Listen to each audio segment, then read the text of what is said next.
Air Vice Marshal J.E. Johnny Johnson joined the RAF Volunteer Reserve previous to World War II. In 1941, while stationed at Tangmere with 616 Squadron, he flew in the lead section with Douglas Botter when Botter led that wing. In the summer of 1942, he was promoted to command 610 County of Chester Squadron, and early in 1943 promoted wing commander to lead the Canadian Spitfire wing at Kenley. During the spring and summer of 1943, he led the wing on 140 missions over northwest Europe, including the escorting of the flying fortresses of the 8th Air Force. Short rest from operations, he was posted to lead another Canadian Spitfire wing, number 144. The wing was first to land in France 2 days after D-Day. From this location, the exhilarating buccaneering trek across France into northwest Europe began. In early 1945, he was promoted group captain and commanded number 125 wing, which had been equipped with Spitfire 14s. At the end of the war, he was the leading RAF fighter pilot with 38 confirmed victories.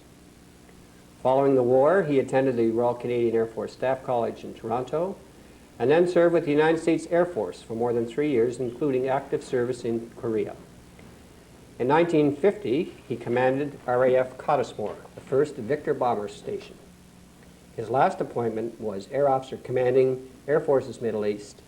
He retired from the Royal Air Force in 1966.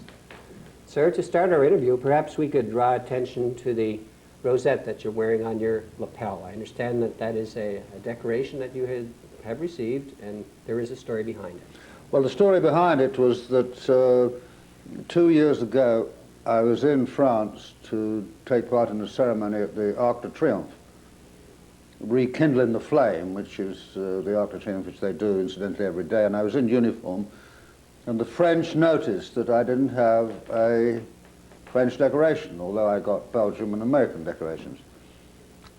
So, last year, that would be 1988, 44 years after the event, I was awarded the Légion d'Honneur for taking the Canadian Spitfire wing 144 into Normandy, as you've just mentioned, on D-Day. Better late than never, sir. Better late than never. Now, to go back to the very start of your flying career, you became interested in flying in what you referred to as the golden age of flying, between the wars. Yes. However, your introduction to military flying was through an auxiliary squadron or a volunteer reserve squadron in the United Kingdom. Well, that's not quite correct, no. I was in the Royal Air Force Volunteer Reserve before the war started, where they taught us to fly at the weekends and the summer evenings, and we attended lectures in our own time. And the Auxiliary Air Force was a more exclusive, far more exclusive organization than the Volunteer Reserve. But when I joined my first squadron after training in August of 1940, when the Battle of Britain was at its height, I joined an auxiliary squadron, 616, the South Yorkshire Squadron, and remained with them for some time. Almost 1/3 of the total number of squadrons, I understand, at that time were auxiliary squadrons. They were, yes, they were, and although they were relatively inefficient when the war started, you soon couldn't tell the difference between the auxiliary and the regular squadrons. You mentioned your own initial training, sir, with the squadron. What type of aircraft would you have flown for your initial training? The Tiger Moth, which was being seen in the skies of Canada, was a great trainer, and followed by the advanced trainer was the Miles Master. I don't think you had the Harvards in Canada, didn't you? That's correct. And then from the Master straight on to the Spitfire. Now, during the course of the war, or in later years during the course of the war, one would go on to an operational training unit before joining a squadron. Did you have the opportunity for this, or would you have gone directly from initial training? No, we went to an operational training unit where I think we did a dozen hours on Spitfires only. And then we didn't have any tactical lectures. It was that was a great gap in the tactical training at that time. I don't suppose there was time. And the Fighter Command's tactics were very, very poor. And also there was a tradition in the Air Force in those days that you never discuss tactics after in the officers' mess. or the sergeant's mess at the end of the day. I think that stemmed from the First War, when they had a lot of losses and so on in the Billy Bishop's time and what have you. And we were discouraged from discussing how to fight the Germans, that sort of thing, over a glass of beer. That didn't last very long, I can tell you. We sort of soon put that right, because when I got a position of any authority myself, as a flight commander and squadron commander, we had debriefings where we went into the thing very carefully and learnt what we could from each encounter with the Germans. Now, you mentioned, sir, also that you went from the initially Fleet-Finched Miles Master and then to the Spitfire. This must have been a pretty big leap in that. It was a big leap, yes. It was a big leap from the Miles Master to the Spitfire. The Spitfire, you were in a different machine altogether, you know, far more powerful machine, and armament, of course, as well. Pardon? Armament. Armament, yes, and but you really wanted to turn a Spitfire upside down and feel at one with the airplane. I say with her because it was a very feminine airplane. I always thought, I think every pilot who flew Spitfires a long time had a love affair with them, you know. I did anyway. Yes. And but you wanted 50 hours before you could forget about the airplane and then you'd float on your back or do this and so on and so on. And there wasn't time for that in the Battle of Britain.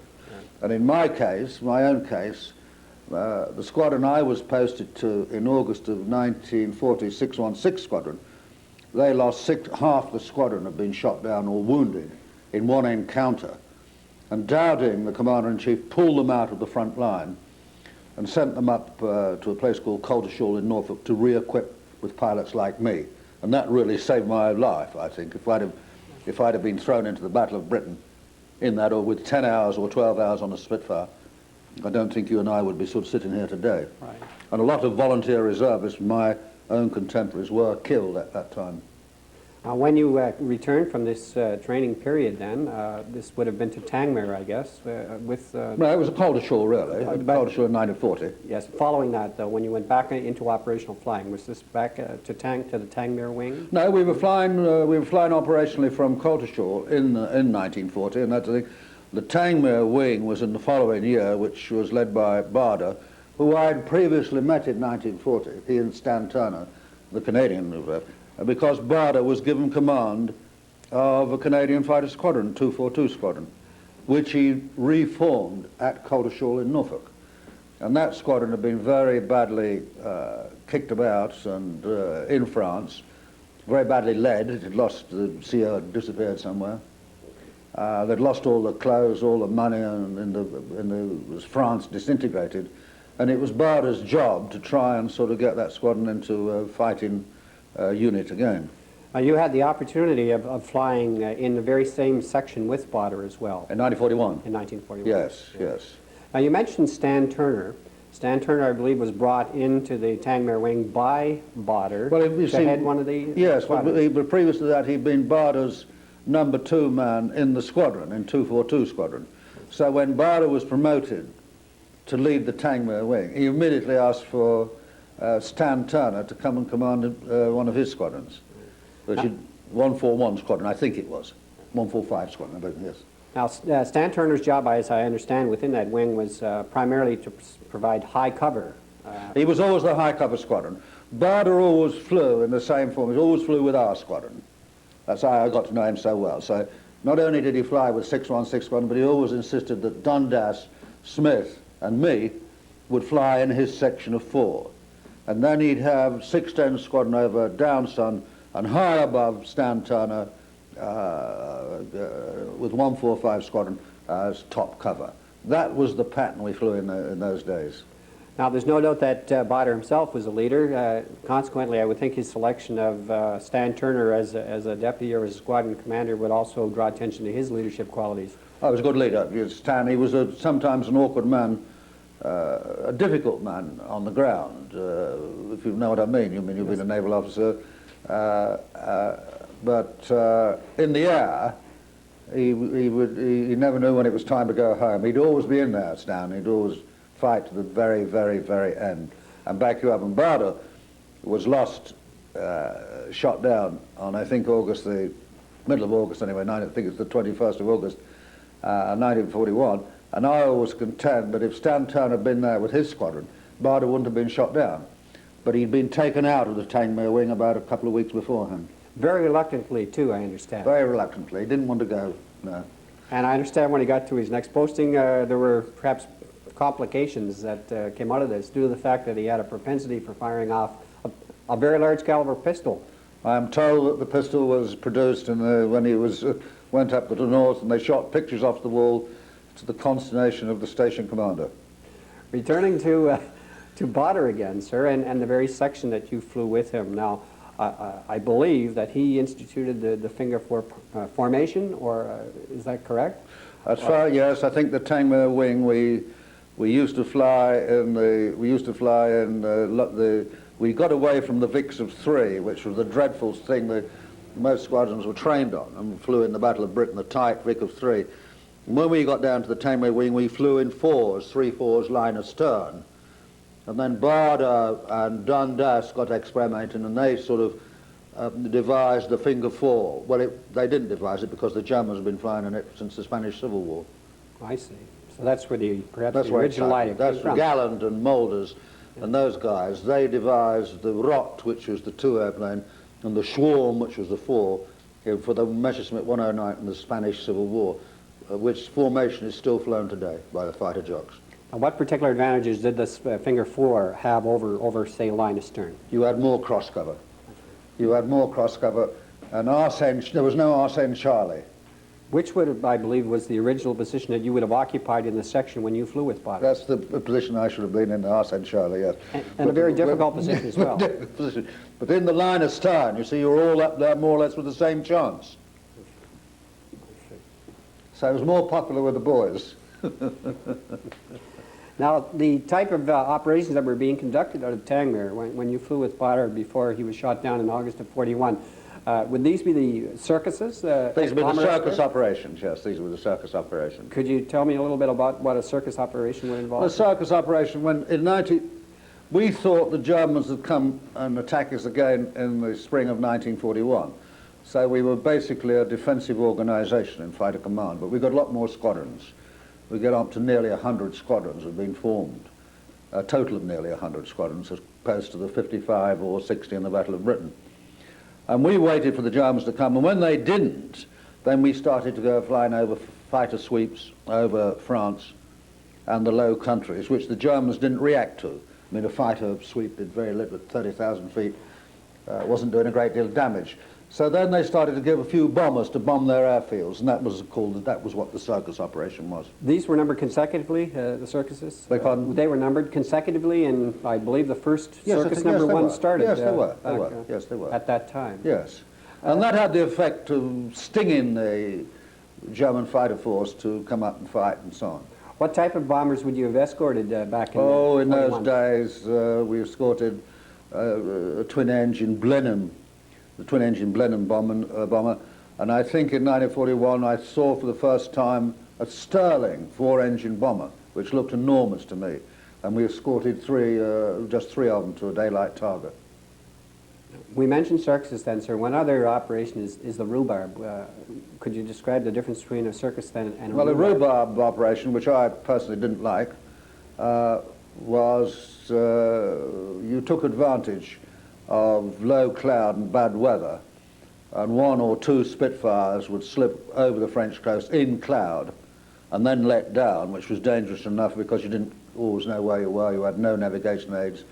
The idea was you let down and you shot up any rolling stock or German cars or opportunity targets. We lost a lot of people on those rhubarb operations, and because the Spitfire had a little glycol tank, a little coolant tank in front of the belly, and it only wanted 1 small bullet through it, and you lost your coolant and your engine seized up and you were brought down. And when I got into a position of some authority, I fought against rhubarbs, unless there was a very special target. Now, in August of 41, Douglas Botter was shot down, and I Yes. imagine that this had a very profound effect on the wing as well. Yes, as I say, Stan Turner wasn't with us with his squadron, The squadron which should have been in place, top cover, failed to make the rendezvous on that day, so we didn't have a good top cover. Barder's own RT was bad. He didn't have his airspeed indicator. Everything had gone wrong for Barder. He should have gone home, really, when things started to go wrong, and hand over the wing and so on. But he wasn't that sort of chap. And he pressed on. We were badly bounced by some 109s, and he was hacked down. And he said he always claimed he collided with somebody, but he didn't. We've had a very great post-mortem on it many times. We've had Adolfo Galland, the German general who was flying at the time, we've had the various, and we've produced the man who shot Barder down. And eventually he recognized that he had been shot down and not collided with somebody. Well, now, sir, later on in that year, you moved on to another squadron as the commanding officer of the squadron. 610 Squadron? 610 Squadron, yes. 610 Squadron. Was that squadron involved in operations, or they were up in the north, I understand? We were up in the Norfolk coast, mostly doing anti-shipping operations off the Dutch coast. But then we moved down to the south for the DAVE operation. You remember when the Canadian forces, I think 10,000 were put ashore. I think that was about the number, wasn't it? 10,000 yes. Suffered the most yes, sir. Enormous casualties. You were 3,000 killed or wounded, wasn't That's right. Attacking force of about 5,000 with about 80% casualty, I believe, overall. 5,000, yes, not his. That particular day, sir, you were flying out of England, and you were at various squadrons were offering support over the landing area, and you had a grandstand seat. I would suggest that your level was, I believe, around 10,000 feet. Can you describe what you saw that day? Well, you see, we were briefed for days before. I mean, the operation had been planned in July, I think, and then it had been postponed. The security was very bad about the DAVE Operation Dynamo, I think it was called. And we were briefed that there was going to be an air controller on board one of the naval destroyers who would tell us about enemy formations, that the Canadians would capture an airfield just behind the town where we could land, and so on and so forth. And when we got over on the first patrol at about 6 o'clock just after dawn on the first morning, and I tried to call the control ship and got no reply. And then I tried to call the people who should have been on the beach, got no reply from there. And we soon realized that things were not going quite according to plan, and we got into some fighting ourselves. And I went down, I had to go down to sea level to get out of Dieppe on that first patrol, and caught a glimpse of the beach, and it was apparent to me that a lot of the tanks had been bogged down and we hadn't got a foothold on shore. By noon that day, the withdrawal was being attempted, and Yes. this went on for the course of the day. Yes. Your squadron and the other squadrons that were involved in this operation flew a number of sorties, not a single, but I understand in some cases 3 and even 4 We sorties. flew four sorties that day, of an hour and a half to 2 hours each. Yes, we did. A Royal Air Force officer who was particularly busy that day was Group Captain Broadhurst, I understand. Yes. He made a number of trips from this, and it's been said that from the Dieppe raid, the lessons for D-Day were learned. I believe that's true to some degree. Expensive way to learn, wasn't it? Very expensive, very expensive. Yes, I think Chester Wilmot, the great historian and writer, said it yielded a bloody experience of, or yielded bloody knowledge of the cost of breaching the Atlantic Wall. It was going to be a very expensive and hazardous, well, not hazardous, but it was going to be, it gave us warning, didn't it, that they were going to be a very tough nut to crack. On that particular day, a gentleman by the name of Franks has written a book called The Greatest Air Battle. And this is referred to because of the actual geographic area that the battle involved. It was up to maybe 30,000 feet, but within about a 25-mile cylinder. Well, I don't believe that. I didn't see it myself, but in 1940, when the Germans, in September the 15th, my friend Al Deer tells me that when the first German bomber formations were crossing, were coming up the Thames, the last ones were crossing our south coast. They were 25 or 30 miles in length, and 13 or 1400 airplanes in total, you know, an armada. I think that was the biggest thing we saw, the biggest air battle we saw, until Uncle Sam came over with these hordes of bloody fortresses and Mustangs and things. On that particular day, sir, again, the physical requirement for flying 3 and 4 sorties, I would imagine at the end of that day that everyone was pretty tired. I would suggest that between sorties, there'd be the adrenaline there that knowing you're going back would keep you pumped up. But when it was over, was there much of a lag effect that would have caught up with one? Oh, I think so. You see, we were up before the dawn, and we flew till August, when the dusk was, what, 10 or 11 o'clock. So we went to bed feeling pretty depressed, really. We were tired, but and we'd flown a lot and done all we could to help, but it wasn't in our hands, was it? I mean, the chaps on the ground we knew were in a bloody mess and so on and so forth, and we began to get messages in the afternoon of the casualties and so on, and there was nothing we could do about it. We felt very badly about it. We felt very badly for the chaps on the ground. Did you have a chance of meeting any of the people who returned from that raid shortly afterwards? Or Only my own pilots who were shot down. I lost a couple of pilots on that day, an Australian called Craig, and he came back and sort of was picked up by the Royal Navy and sort of came back with some of the survivors and said what a bloody mess it was. Now the Channel, without doubt, is a very significant geographical location, and it was for you people, particularly in Fighter Command. You mentioned that you had one pilot down in the Channel. Could you tell us a little bit about there's air-sea rescue people, particularly the ones flying the Walrus aircraft? They had a pretty dangerous job there, I understand.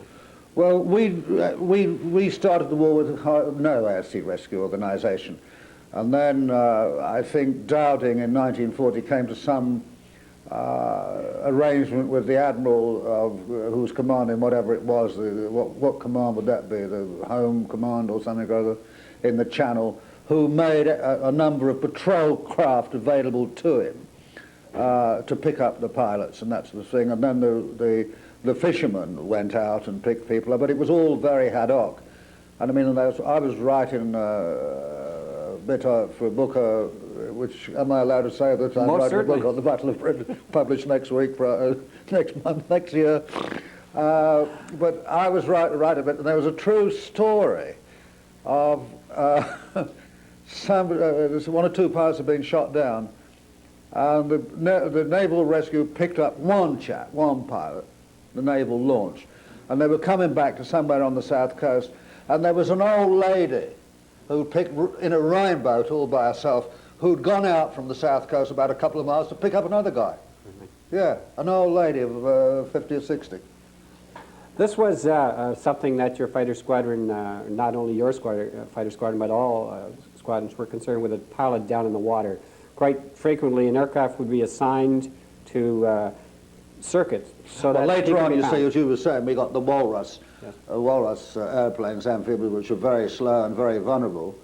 And, I mean, we picked up Buck McNair, who's a great Canadian, one of my squadron commanders in 1943, who was on fire and I think received burns from which he never fully recovered. And he was picked up, I would have thought, about a mile off Dunkirk. Tremendous operation, really. We'd left men over him, you know, and then sent people back so that we never left sight of him and his dinghy. Conrad was picked up from Boulogne Harbour. Kiefer made his way back from France, and there were some most tremendous pickups from those Walrus. They're very brave people. Now, the fact that a pilot would be down in the Channel, either on the Allied side or on the German side, they offered the same sort of protection, I would imagine, until rescue could be effected, or attempted at least. Yes, they were. This would have in itself resulted in some sort of local battles, I would assume, once aircraft were seen circling. Well, the Germans were very much ahead of us in their sea rescue, and they had a very good with their Heinkel seaplanes. And for a start, the order was to we fighter pilots that they were to be left alone.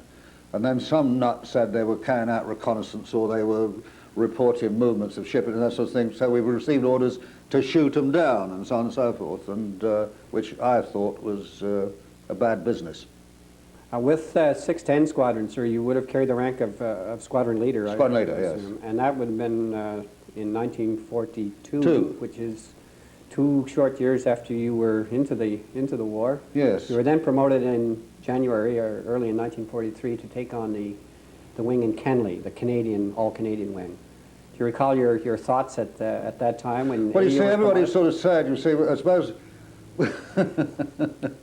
well, we hadn't had much experience of the Canadians, you see, apart from Stan Turner and one or two more like him, who shot the sort of pictures off the wall at Catterick and so on.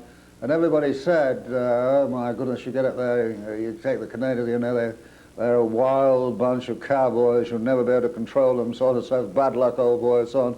In fact, they were the best disciplined and best trained wing, I would say, in fighter command.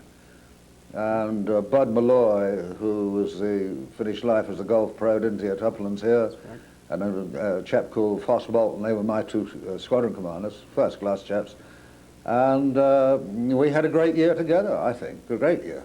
When you arrived at the Kenley wing, sir, you had the opportunity then of having your own initials put on your personal Spitfire. Yes. JEJ appeared. Yes. This was your choice as well. It was suggested at one time that this might be a beacon, perhaps, and draw more attention. Well, you see, it arose from the fact that squadrons had code letters assigned to them. Like 6161 was YQ, and 610 Squadron was DW. So when you became a wing commander, you see, you didn't really have a squadron, that's to say, you began to put your initials on them. I think Harry Broadhouse, who you mentioned, he was the first chap ever to do it. He put HB on it. And my intelligence officer came to me and said, you shouldn't have your initials put on. He said, that'll be a target. The Germans will know you're the wing commander flying, and they'll make, you'll be the sort of prime target. And I said, well, that's just what we bloody well want, don't we? Sort of get them round up there and sort of, you know, see what we can do with them. When you went to the Canadian wing, sir, the finger four formation, you brought that with you, I understand. No, they flew in the old line of stern formation, old Malloy and Foster Bolton at that time. Line of stern. Line of stern. I see. And I suggested to them that we might go into the figure four formation. I don't think they took to it very readily. But on about our second operation together, we got a perfect bounce against some 190s below us. And when we were flying in the finger four formation, and everybody got a squirt and so on and so forth, and I think the Canadian wing was sold on it from then on. Could I ask you what mark you were flying at that time when you We were flying the 9, the Spitfire 9A. And the armament in that had been improved as well? The armament of that was 2 Hispano cannon, 2 20mm cannon, yes. And I think it was 4 3, well, the 303 was machine gun, was neither here nor there. But it was a pretty reliable cannon. And of course, the great thing about the Spitfire 9 is that it looked exactly the same as the Spitfire 5. It was just a bit longer, about 18 inches longer, but the Germans couldn't see that, you see. Until it was too late. So they thought it was probably an old Spitfire 5, which they were far superior to, especially with the Focke-Wulf 190. And we'd just say, let them come a little bit closer, boys, you know, there was breaking. So, and that was the best airplane in the European skies from 1943 till the jet airplanes came in, till the 262 came in. That was the Spitfire 9 was the best airplane. So you've mentioned the Focke-Wulf 190 and the Messerschmitt 109. Now these obviously was the opposing force. The Spitfire could outturn these, I understand, but the Messerschmitt had the advantage at the higher altitudes. Is that correct? Well, basically, I think the Messerschmitt, certainly in 1940, the Messerschmitt E was better than the Spitfire 1, a little bit higher, and it had better armament than the Spitfire 1. We only had the 8 machine guns. I mean, I'm going back to 1940 now. Yes. And also, it had the direct fuel injection with the Daimler-Benz engine. So when it half-rolled, it didn't cut out. When we half-rolled with our carburetors, we cut out and couldn't follow them down. We were more manoeuvrable, though. We could turn inside both the 190 and the 109. In speaking to a pilot who flew with the a Canadian who flew with the RAF, he said that at that particular time of the battle, when flying the Spies in particular, that we were blip makers. And I had a little bit of trouble with that, but I guess this was referring to the opportunity, not the opportunity, but they spent most of their time turning when they were engaged with the enemy. This became a very important part of survival, this ability. Survival was the only way of getting out, but we were lucky, you see, with with the Canadian wing because we were one of the first in the spring of 1943 to get the Spitfire 9, whereas the other Canadian wing up at Digby, they were on 5s, Spitfire 5s throughout that year. Now, you were encountering Focke-Wulf 190s primarily over the continent. Your time out of England and out of Kenley, I guess, your flying time to bring you over the continent would have taken a great deal of your fuel supply. There's the return trip to contend with as well. How much time would you have had over the continent to engage the enemy? Well, we get over there in half an hour back an hour. So most of our trips were 150 or 2 hours endurance. We did have, the Spitfire carried 87 gallons of fuel. We did have a 90-gallon, what we called a slipper tank, which would give us 3 hours and take us almost to the German border. But it was very cumbersome and not very pleasant to fly with. And I think the fact is that the Spitfire technically could have been turned into a good long-range fighter, just as a Mustang. But the Chief of the Air Staff at the time, Portal, ruled against it and said it must remain as a defensive fighter. Much to our regret, really, because it was the Mustang later on which came and took the fight to Berlin. So your escorts then, in that case, your range, I believe, was probably in the order of maybe 200 miles into something like that, yes. Escort range to, well, not to the German border, no, not as far as the German border. Returning to the armament, sir, of the Spitfire, I understand that there was modifications or suggestions made that spot concentration rather than shotgun effect would be more effective. Do you recall that? Yes, I do. The spot concentration, which was really all the guns harmonized to hit, as you say, a spot at 200 yards or I think it was 200 yards, was for the good shots, the people who could shoot and that sort of thing. The shotgun, the harmonization where the guns were harmonized to cover an oblong about, I think it was about 8 or 9 feet wide and perhaps 10 feet high. So you've got the shotgun effect for the average shot. And unfortunately, many people could fly a Spitfire, a lot of people, but there weren't very many good shots. Ford was one, of course, and McLeod, Wally McLeod, who was with me in the Normandy in 1944 and commanded a squadron in 144 wing. He was one of the greatest shots ever to participate in World War II. I'd like to speak a little bit about him, and perhaps we'll do that when we talk about the Normandy campaign. Yeah. Returning to the Kenley wing, you had a number of pilots join you in Kenley. Two in particular, George Kiefer, Wally Conrad. These were referred to as the Gold Dust Twins, I understand. Well, I don't know whether that's, they were known as the Desert Twins. I don't know about the Gold Dust Twins. They said no. And when I was the wing commander to a flying of the Kenley wing, the station commander was a man called, the group captain was a man called Jimmy Fenton. And he'd been out of the desert and knew Conrad and Kiefer. And like every organization, you've all got your little men at the headquarters who work for you and do jobs and so on and so forth. I mean, that's how the military exists, isn't it?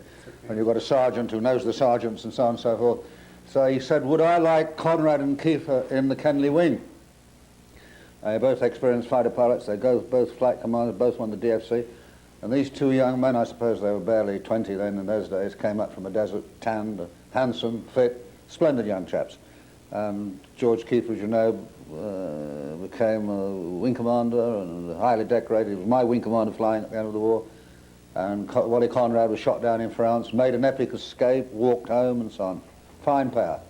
An incident, again, which draws attention to the channel was Kiefer crashed in the channel returning from a mission, and I understand that Conrad was particularly upset by this and was instrumental in launching a search pattern that went out. Well, he wasn't instrumental in, I mean, it's my memory that Conrad was shot down into the outer harbour of Boulogne. And, okay, so the Walrus was going in there to pick him up and so on, but it was a very hazardous operation indeed. We knew he was there, we'd left airplanes over him at high altitude and that sort of thing. It was a calm day. the walrus had got to go in under the guns of the Germans, and I mean, we're all bloody well for sort of which one were now? Which one was in the drink? Kiefer initially. Kiefer was in the drink. Well, Conrad comes storming in. What the hell are you doing, Winker? Let's get off. And so the wing commander was trying to get the bloody operation mounted properly so we could pick him out, which we did, and got him back. Now, in Conrad's case, again, this he did not end up in the drink, but it was a mid-air collision that caused him to. He went down into here, and a man called Flight Sergeant Shouldice went down, chased a 109 or a 190, and they collided, didn't they? And Shouldice, Walter bailed out, escaped from France, walked home. Shouldice, unfortunately, went in, coming home across the channel. Now, sir, your position as wing commander, or as wing co, what exactly would your responsibilities be once the wing had launched and you were on either a sweep or an escort? Were you directing the entire operation by RT from a ground control point? No, I was leading them in the air by RT. And so the title was Wing Commander Flying, but it was really you were the wing leader. You were the senior fighting man in the air. So the relative positions of the enemy attacking force would be passed to you. You would work out an attack plan for it? Well, no, the radar, which was very good in those days, it's a long time ago, but the radar was good. And we'd be handed over from the sector operations room at Kenley, and we'd be handed over to a forward radar down on the south coast, who would vector us and give us steers and heights to put us above German formations. And that radar would work into about 200 miles into France, or 200 miles, I had to say, from the south English coast. High up, of course. You mentioned that when you went to the wing, you had some changes that you want to make, the finger four formation, and that. You also mentioned that there was a fair success in the first mission. In the first week as well, it was quite good. I had the opportunity of reading this, so there were 11 victories. We got off to a good start. It was the spring, the weather was picking up. We got a good airplane, the well-trained squadrons and so on. And we got some targets. We got good control, and we got off to a good start. In this case, where you had an all-Canadian squadron, you mentioned that while you were perhaps forewarned that discipline would be a problem, it wasn't at all. How about replacement pilots? Would they have been Canadian as well as replacements were? All Canadian. The only chap I ever had any problem in 2 years, 3 years almost with the Canadians was Burling. And Burling, George, was an individual, and he just wouldn't fit into any form of team fighting. Now, he came back to your squadron from Malta. From Malta, Yes. I would assume Yeah. more or less freelancing in terms of aerial warfare. Yes.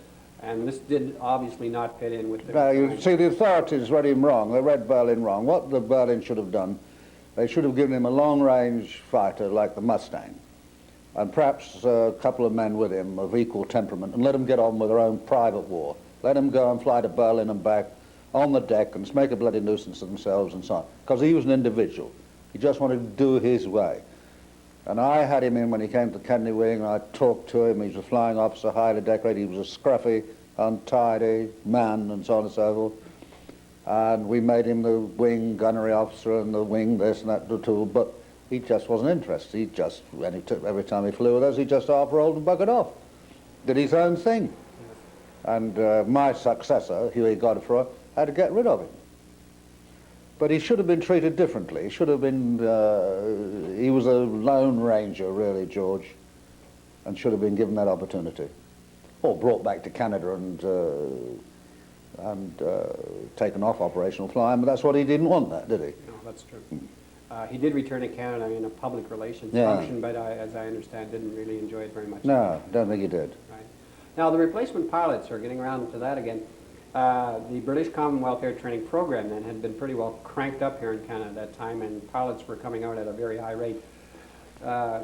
Was this apparent to you in the UK and as a wing commander, the quality of the pilot that you were receiving? Had it improved, say, from 1941? Oh, yeah, well, from me. I mean, we were getting pilots with 500 hours, 400 and 500 hours, and whereas 2 years previously, or 3 years previously, I got 190 hours and 10 hours on the Spitfire, or 12 hours on the Spitfire. And also, we were getting a lot of instructors. There were a lot of people with a lot of 1,000 hours on, that sort of thing, who were wanting to get on operations, been instructing here in Canada. And they were very experienced pilots. So the quality, when the answer to your quality, the quality of pilots coming from what was called the Empire Training Scheme was very, very high indeed. First class. Now, a number of people who went over there and who had been instructors in Canada would have been perhaps a number of years older than the regular everyday line pilot that you might have had. Would this have placed additional pressures on these people? Or would I think, yes. I think sometimes they weren't as malleable, let us say, if that's the right word, as the young man coming up and so on, who you could mould and so on. And sometimes they thought they knew all about flying, but they didn't know all about fighting, and they were inclined, some of them were inclined to fly too much with the heads in the cockpit, instead of, I mean, I've got a thick neck, and my wife always tells me I've got a thick neck because it was mostly in this position. Getting back to your neck being in that position and flying in the finger four, observation and was perhaps one of the most, or keeping a sharp lookout. Eyesight, yes, yes, yes, and most of the Canadians, especially people from out west, most of the people who'd been outdoor people, farmers' sons, huntsmen and that sort of thing, they were the people who could spot the airplanes. They brought this naturally to the I think so, yes, I think so. How about RT procedure? This was also very important. You've got a number of people up in the air, but I would assume as wing commander, you were the one who would speak, and others would, initially at least. There wasn't an opportunity for idle chatter. No, we take off and we go to our operational frequency, and I would just sort of say, I just check with the two squadron commanders, Bolton and Ford, okay, Sid, okay, fast, to make sure the RT was okay, and so on and so. And then no more would be said until the forward radar controller picked me up and sort of say, grey cap, that was my call sign. I received loud and clear and so on and so forth. No more would be then said until I either gave the order to attack or some member of the wing saw something which he wanted to draw my attention to. So there's very, very strict RT procedures. Are those procedures that were being used, you would have initially learned at the hands, I would say, of Douglas Bader as well, and he was very, very much a taskmaster in that aspect as well. Oh, absolutely, yes. And I remember once when I sort of gave the false alarm when flying with Bader's wing, and I called a lookout. I saw some airplanes below me, and being a bit inexperienced, I shouted, "Lookout!" Everybody disappeared in all directions, that's the thing, and I had to face 36 Spitfires, and I had to face the wrath of the great man when I got back. I imagine it was a lesson that was well learned, though. I won't tell you what his words were, no. Well, sir, you operated the wing out at Kenley for 6, 7 months? Well, that is from May until the autumn. And then in the autumn we moved down, we started rehearsing for the campaign in France, and we left Fighter Command and went into a thing called the 2nd Tactical Air Force, and we lived under canvas and operated from primitive airfields in Kent. At this point, you took, as wing commander, you took over a different wing as well? The Kenley wing became 127 wing of the 2nd Tactical Air Force, yes. Now, the Canadian wing commanders who were with that wing when you went there initially, I believe, were Brad Walker, perhaps Wally McLeod. Didn't see Wally until the following year. I didn't see Wally until the following year, 1944, when I formed a new Canadian wing, which was 144 wing, which consisted of 3 squadrons. I think they'd been in the Aleutians. There were 3 new squadrons from Canada, 441, 442, and 443 squadrons.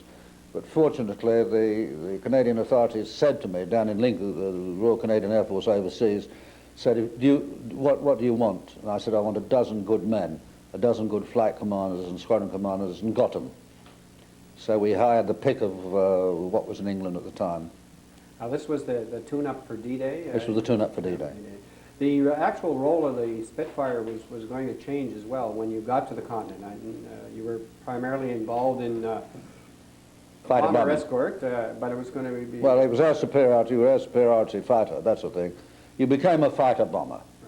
And they stuck, the previous year, they'd stuck bombs on the Spitfire, the 500-pound bomb, and We've been on bombing what they call the no-ball sites, the V1 launching sites. I never liked that work. I thought the Spitfire wasn't designed as a ground attack aircraft. It was very vulnerable. You wanted a good rotary airplane, something like the Typhoon or the Tempest. And the Spitfire really was at its best on the air fighting role. The aiming problem with the Spitfire, I understand too, with that single bomb presented some problems. Well, I mean, that you were never really resolved. Never resolved. You went into about a 50 or 60 degree dive, pulled the target through, counted 3 and let the bomb go. I mean, it was World War I stuff really, wasn't it? I mean, there was nothing to it really. And our Broadhurst, who you mentioned earlier on, used to come and see me in Normandy, and he used to say, Johnson, he said, you don't seem very keen on the ground attack. You know, I don't see your name leading the ground attack missions. He said, I see your name all the time on the air superiority. And I said, you're bloody right, Air Marshal. I'm not so keen on the ground attack. Now, the actual day, of course, is the 6th of June in 1944, and on that particular day, your squadron was assigned an area to patrol, I believe, over the British and Canadian sectors. This was a pretty dangerous area to be in, and flying an aircraft on that day as well, just from the volume of traffic and the number of guns that might have been pointed skyward. Well, I don't know how many thousands of Allied airplanes there were on that day. I think I've seen, is it 19,000 or something or other, with the Strategic Air Force and the 8th Air Force, the 9th Air Force and various other air forces, and darting up, the cloud base was about 2,000 feet on that day. It's very thick cloud as well. Visibility wasn't very good, and you just, the danger wasn't the German Air Force, because we didn't see them. They didn't The danger, no. The air superiority had been attained, hadn't it, really, in the preceding years. This was not just a matter of disguise. The actual superiority had been attained, and they were not available. Not available, thanks to Bomber Command and the big offensive that had taken place in the previous year. On the 6th of June, there was the problem with weather, and this delayed the operation from going in perhaps on the 5th or even the 4th of June. Were you aware of this delay and the potential delay? And no, I wasn't. We were all in the beachhead. We were all sealed in the beachhead for about the previous week. And I learned at about 4 o'clock on the 5th that the big day was the 6th. You mentioned that, were you living under canvas at that time? Yes, we were. This was down in Bournemouth or in the... We were at a place called Tangmere. Tangmere. And we were living in tents and caravans and so on and so forth, and our caravans and tents, half of them disappeared well before us, and they were at the other side when eventually we got ashore on D+3 or whatever it was.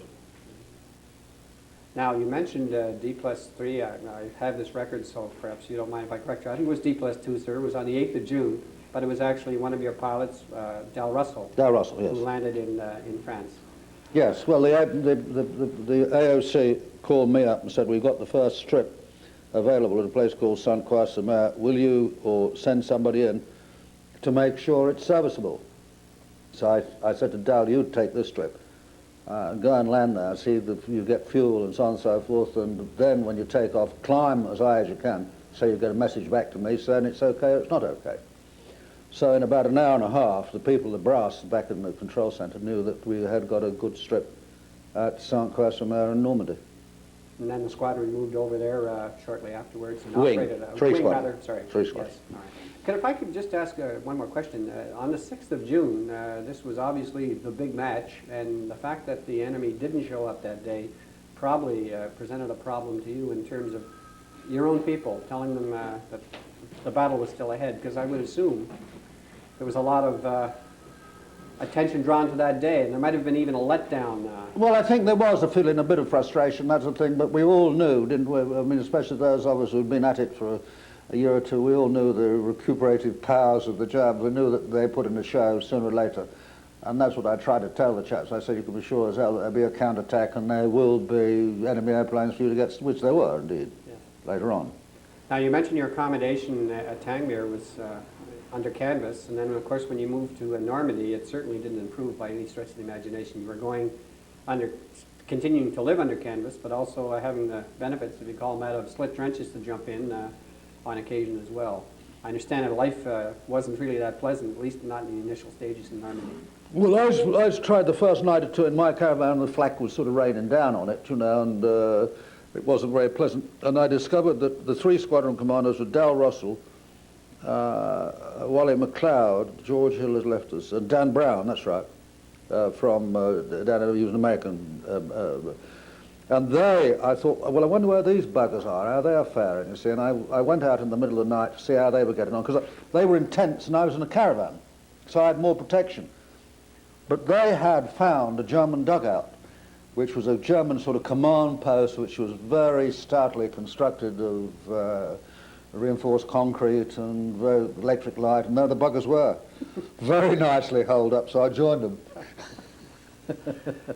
If I could ask your personal thoughts, sir, when you did arrive in France then on the 8th of June. You heard this was an area that you had flown over.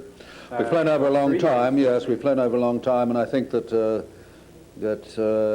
I think we were all very conscious, at least I was, that I mean, when you saw that great convoy of ships stretching from Portsmouth to the Cherbourg Bay, or the bay between Le Havre and Cherbourg, you were very much aware that a big part of history was taking place and so on. And I was very much aware when I landed in France that this is we'd been kicked out at Dunkirk, and this was retribution. We were getting back onto the mainland of France. We were made very welcome by the peasants and the villagers down there. And in fact, next year, which will be 1990, will be the 46th anniversary of our arrival at Saint-Croix. The local people, the farmers and the local Norman people, are unveiling a little plaque to 144 Wing and the 3 squadrons to commemorate that event, which we shall be going over to. Now, the preparations that were made for the landing there included the construction of mulberry harbors, the shipment of oil by Pluto beneath the channel as well. Tremendous organisation. It must have been. And marvellous. You'd have a daily look at this thing as you went on your sorties as well. Well, the mulberry, I think we never saw much of the mulberry because I think that was sunk, wasn't it? Built and sunk the day we... Yes. One was extensively damaged. And of course, all we saw was every port on the south coast was just full of every type of ship and battleship and so on, and the Isle of Wight and all the roads around there and so on. But I mean, nothing ever sort of set course until the night of June the 5th, June 6th. Now, the operations on the continent would have changed as well by virtue of nothing more than you didn't have to go back to refuel after an hour. No, you got a lot more. You got a lot more leeway there. So yes. the number of sorties and in a day would have, where they might have been 3 or 4 when operating on the continent, would have changed. And, well, what we started to do was very interesting because we'd started off the war flying in squadron strength, and then we built up to wing strength, and Barter's big wing and the Battle of Britain 5 squadrons. We got into Normandy and it went back to squadron fighting, really. There wasn't time, except for very special occasions, to form the squadrons into wings. You went off when the controller set you off as flights or squadrons. And again, they noticed that the enemy was approaching was probably almost instantaneous as well. There wouldn't be the opportunity to pick them up on radar, I guess, if they were coming. We had some very good controlling in Normandy. We had the mobile radars which were sent over there. I think they were the Type 14s and the Type 18s, if that means anything to any radar people who are listening. And the controlling and the coverage was almost as good as it had been from the south coast of England. First class. It was good technical development. I had the opportunity of talking with a squadron member who lives in Toronto now, previous to discussing your time in Normandy, and he mentioned, please remind the Air Vice Marshal of our rations that we had over there, the compo rations in particular.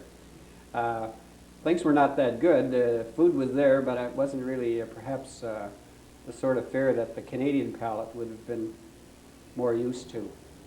However, I'm making a long story out of this, and what I'm getting around to is a gentleman by the name of Arthur King, who ran a pub called the Unicorn. He did. And I understand that this may have been the first takeout order that was, we're all familiar with takeout food today, but you instituted the same sort of policy back in 1944, on at least one occasion, where some food was sent over from the Unicorn. Well, it was yes, there was several airplanes a day left Tangmere. The Unicorn was very close to Tangmere, And several airplanes have come today as courier airplanes or bringing things like the old Anson, remember the old Anson airplane, that sort of thing. And Arthur would send lobsters and hams and fresh tomatoes and I don't know, not for the whole wing, I mean that was impossible, that sort of thing, but just for the Johnston and his squadron commanders, where he had the lobsters and so on. And we'd send him back a few bottles of champagne and brandy, and it worked very well till the customs chaps got to hear of it and sort of got a bit shutty. Along the same sort of ideas, sir, the retrofit of the Spitfire to carry the a 500-pound bomb had a side benefit in that this same device could carry a barrel of beer in. Carry a barrel of beer under either wing, yes. A barrel of beer under either wing, yes. Was this a regular feature, or was it just on special occasions? Oh, special occasions, frowned on by some of the higher brass, of course, you know. I also understand that there was a group of nursing sisters that had arrived shortly on the continent, or shortly afterwards, with the invading force, and these were always welcome guests at your cinema in the wing as well when the opportunity presented itself. Yes, they were, yes. I forget what field hospital it was. But they were very nice Canadian girls, and always, I might add, hasten to add, were very well behaved. Now, I was perhaps making light of the situation in Normandy at that time, and I realized you were there on very serious business, and this was evident when the operation in Falaise Gap began. Your role then, I guess, was primarily armed reconnaissance and strafing, really, strafing. But we couldn't in Normandy itself, which is bocage country, you know, very heavily wooded and heavily overgrown with hedges and little roads and that sort of thing. And we couldn't find the German. We couldn't find the German armour and the German army to attack from the air. In those days, the fighter bomber didn't have the electronics that it's got today, which were largely developed in the Vietnam War. You know, the smart bombs and so on and so forth. And I couldn't, because the bocage country, the wooded country, only extended for perhaps 15 or 20 miles in depth and perhaps 20 or 30 miles in width and that sort of thing. There was most of the German 7th Army. And in fact, I took the trouble to go up to our front lines, took a jeep and so on, to see what the problem was, because we greatly outnumbered the German army with the British, Canadian and Americans and so on. So, and there was, I mean, the German fighting army man was fought with great skill, and I think, I mean, in retrospect, he was superior. Perhaps his experience had done that to anything we could produce, any Allied soldier and that sort of thing. He fought very well defensively, and in small units, you know, of half a dozen chaps under an NCO, was very reluctant to give ground. And it was only until we got Bradley and Patton swinging around to the south later on, and we got him out into the open, that we could bring the fighter bombers down, and the Typhoons especially, and the Thunderbirds from the 9th Air Force, and into the great killing ground of Falaise, which was out of the bocage country. We got him out in the open there and could work over him, and took that terrible toll of all those. Well, I think we destroyed the German 7th Army virtually at Falaise. So you would have been operating out of St. Croix and the killing zone for... We operated in pairs. We didn't. We just. I said to when we saw these targets, we got all this German armour huddled together. I said, okay, just refuel, rearm, get off in pairs. Don't wait for a flight. Don't wait for a squadron. In pairs or even singly, because we've got such air superiority. So consequently, the number of sorties in a day would be... Oh, I don't know. Thousands. Thousands. Well, thousands from, I mean, don't forget there were 3 Canadian Spitfire wings, 9 Canadian Spitfire squadrons, and I think a further 9 Typhoon squadrons. I mean, most of that Air Force, that 2nd Tactical Air Force, was Canadian. I understand there was also a friendly wagers going on as to the total number of victories that would be accomplished by D plus 30, and we won. Your wing won that. We won. We had McLeod there. You mentioned Wally McLeod, who was one of my squadron commanders there, and was a bit older than, I think he came from Saskatchewan. I think he was a bit older than the average. I think he was 30, that sort of thing. But he's a most remarkable shot. Very, very. I mean, he was one fighter pilot who could, really was an exception. And I remember seeing him destroy 2 enemy fighters one evening when he was flying with me with 13 rounds from each gun. I mean, that was quite phenomenal. I mean, I took the time to go over to his airplane to see how many rounds he had fired, because I saw him in the air, just boom, boom, boom, boom. And there were 13 rounds from each 20mm gun. So he's quite a remarkable fighter pilot and an extremely fine shot. It was his intention to be, I understand, from your book, Wing Leader, to become the leading Canadian fighter pilot during the war, and he spent time looking at gun camera film and developing, I would assume, tactics. Didn't relax easily, Wally. He was a very intense man. And I last saw him over the Rhine later on, after Arnhem, and we bounced a bunch of 109s. We were in an absolute perfect position. And I last saw Wally sort of hurtling almost vertically upwards on the tail of something. Never saw him again. His Spitfire was later found. We could only conclude that they'd gone into a sort of stronger formation up high somewhere. This, I believe, sir, if I recall, was in September. And this September, this was when 1944. You got your 38th and final victory. That's right. That was the time. Mission as well. That was the same mission. Had MacLeod survived the war, do you think that he would have stayed within the military and pursued a career there? Or there's no doubt that during the period that he was engaged, that this was a vocation with him. Did he have the temperament, perhaps, to serve in a peacetime military organization? I don't think so, no. I think, you know, there are certain people who are ideally suited to war, aren't they? Sort of Barter was one, for example, who would never have taken the discipline of rules and regulations of a peacetime organization, but who came to his own in the war, like so many Wingates and the Sterlings and the Desert Air Force, the people in Vietnam, Special Forces and so on, who would never survive in peacetime. Wouldn't want it, would they? Now, after Normandy and the German force had retreated northwest, I guess, across the Rhine, across the Seine initially, your wing was then continuing to press forward yourself in that direction. There were a number of quick moves, I understand. Well, they sort of, what they did, the 144 wing was disbanded and we had another sort of reorganization. And I went back to the old Kenley wing, which was 127 wing, commanded by a chap called Bill McBrien, who's now dead, and he stayed with us as far as Brussels. And then who should turn up as the CO but the one and only Turner turned up to take over the Canadian, be my boss. You had been with McBride right from 43 when you first went with the Canadian wing. Yes. And I think Bill, I mean, he wasn't his father a commissioner of the Northwest Mounted Police, I think, wasn't he? Now, as you moved up through the Northwest, the moves were very frequent. You ended up going in through Belgium and eventually into Germany as well. If I could just ask one or two questions about the opposing force. The Germans were obviously withdrawing, but it was by no stretch of the imagination was it game over or easy pick. Well, they gave us a nasty knock at the Ardennes, if you remember, when they came through the Ardennes, and we thought all was, I mean, we thought we'd really got them on the run, but as I said before, the German is an exceptionally good fighting man, which might lead me into another subject about the reunification of Germany. Anyway, we'll leave that to the politicians, won't they? I mean, they bounced back, didn't they, in the Ardennes and so on and so forth. They struck us on January the 1st, hit all our airfields, that sort of thing. The losses were heavily camouflaged. We lost a lot of airplanes that day. The truth was never reported to the press at the time. Operation Bodenplatte, I understand. I forget what it was called.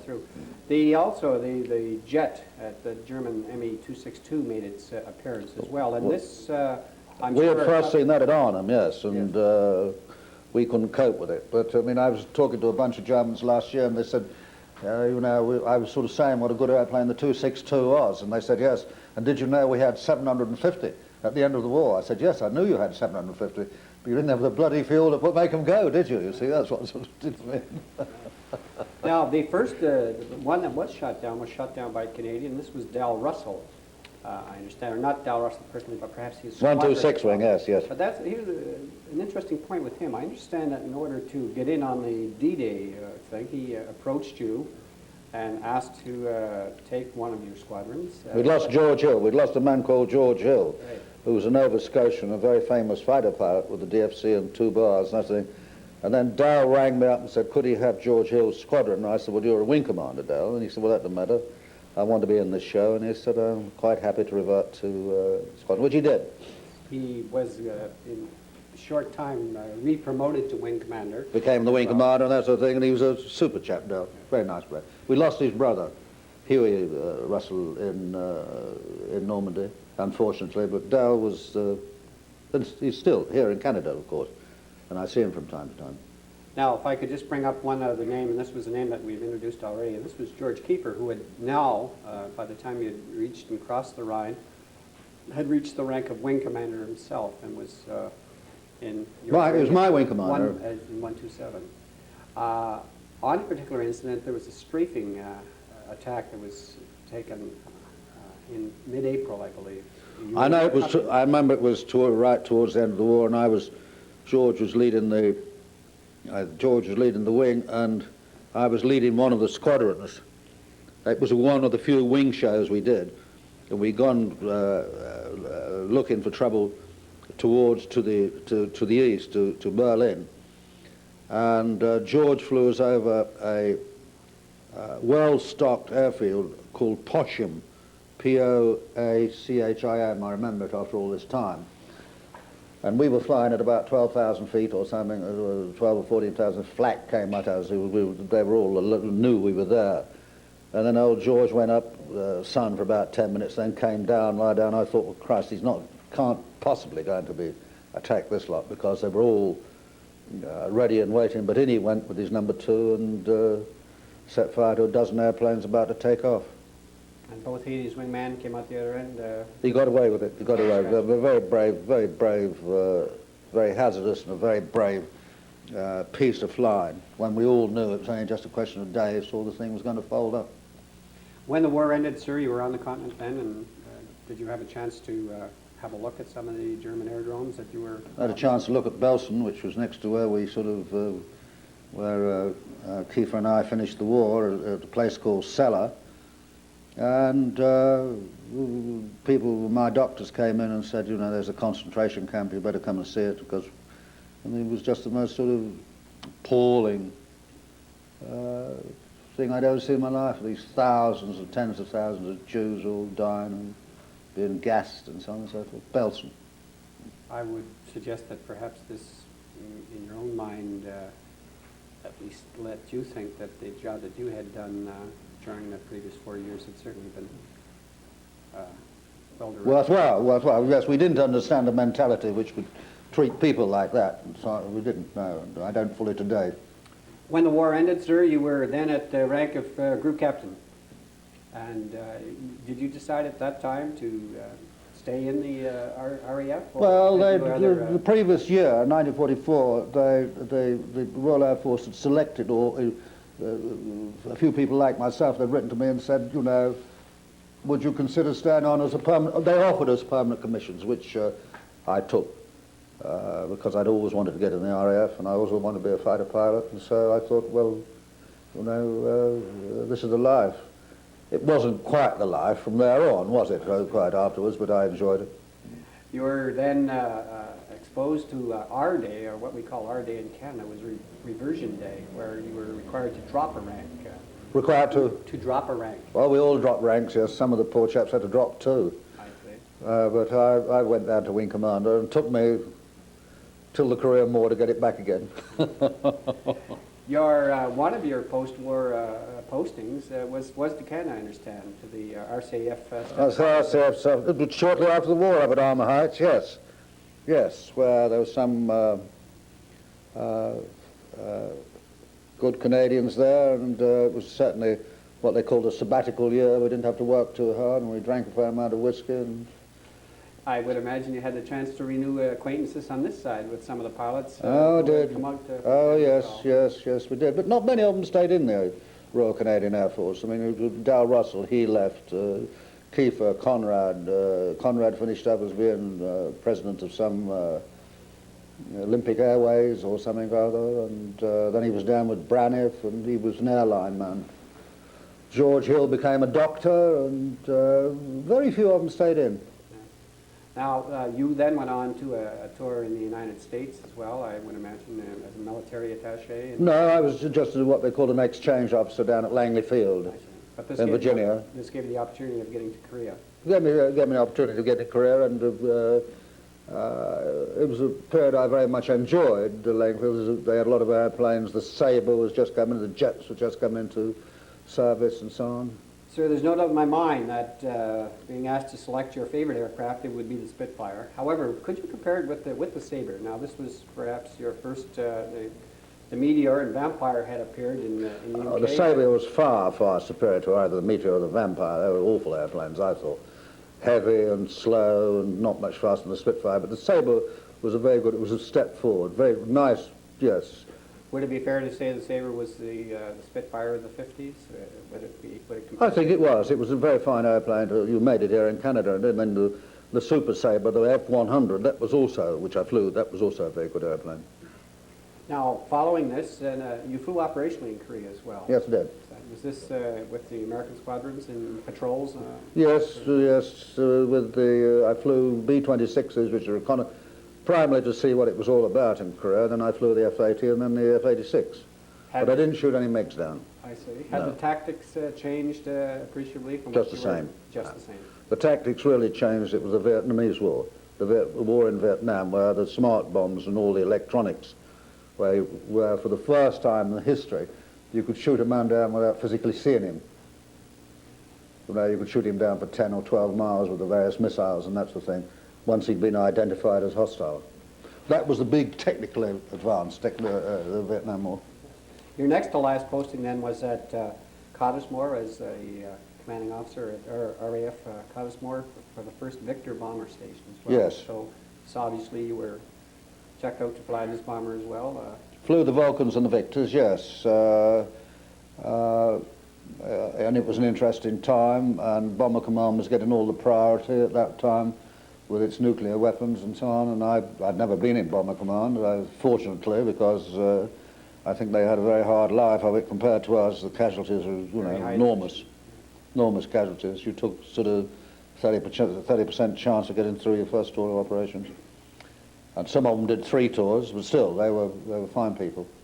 So anyway, to come back to your question, yes, I flew the Victors and then I went out, and my last job in the Air Force, commanding the, what they call the Middle East Air Force, which was then based in Aden, and we had squadrons in Kenya and Bahrain, and we had responsibility for what we call the High Commission territories down towards South Africa then. So that was a very interesting assignment. What was the aircraft that was being flown operationally at that time? Well, we had Hunters, Lightnings, we had Hunters down in the, as it was called then, the Royal Rhodesian Air Force, and I used to go down there quite a bit because Ian Smith had flown with me, the Prime Minister of New Zealand had flown with me in 125 wing, and George Kiefer back in 44, so he made us very welcome and so on.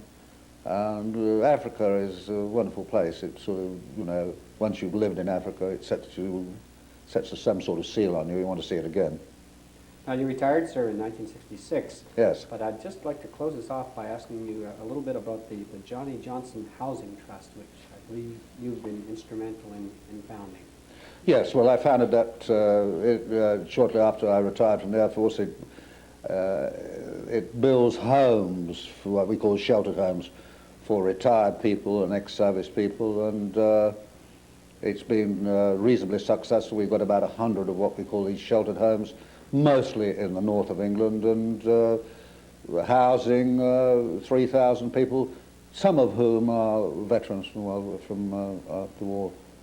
It was, I'm sure you were very proud of the fact that the first group of homes that were referred to, where the first home perhaps was referred to as Kenley Lodge. Kenley Lodge, opened by Sir Douglas Bader himself. Well, sir, on that note, I'd like to thank you very much for this interview. If you'd like to, we could give a little spot on the tape here to have you talk about the book that you're in the process of writing one more time.